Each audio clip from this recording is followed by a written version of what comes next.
Tradition, on plantait des palmiers quand on franchissait le Cap Horn. Et juste derrière moi, vous remarquerez qu'il y a aussi des palmiers devant une maison avec là aussi un très très beau patrimoine.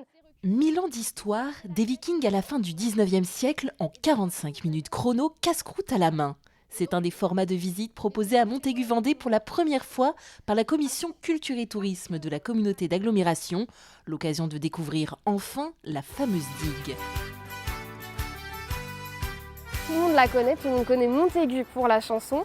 Et je crois qu'une grande partie des personnes ne savent pas qu'elle existe, qu'elle est conservée, et ne savent pas où elle est non plus et à quoi elle servait. Donc c'est aussi l'occasion de faire un clin d'œil à ce qu'on a tous entendu quand on était enfant et essayer de donner un peu plus de contenu à cela. Alors on voit une grande partie de la digue qui est conservée, quasiment 80 mètres de longueur, une sorte de barrage qui permettait de maintenir l'eau au pied du château.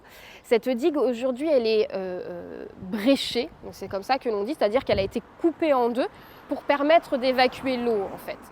Une visite sandwich express à l'heure du déjeuner, pensée pour attirer les actifs. Alors, je travaille pas mal avec le territoire de Montaigu, donc ça m'intéressait de connaître un peu l'histoire locale. C'est pas mal parce que du coup c'est très rapide, on mange pendant qu'on se balade, donc voilà, ça prend pas sur mon temps de travail, donc ça se calait parfaitement au milieu de la journée de travail, c'est très bien.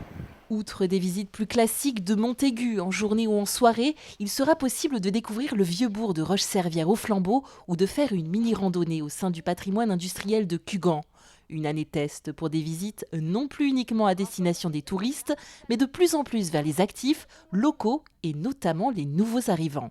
Il y a tout un réseau RH qui s'est mis en place sur une autre commission avec toutes les entreprises locales pour les aider à travailler au recrutement. Et très souvent, au-delà de séduire de par le poste de travail, il faut aussi séduire de venir s'installer sur le territoire, qui peut être aussi un des critères pour quelqu'un qui arrive de l'autre bout de la France, s'installer en Vendée par exemple.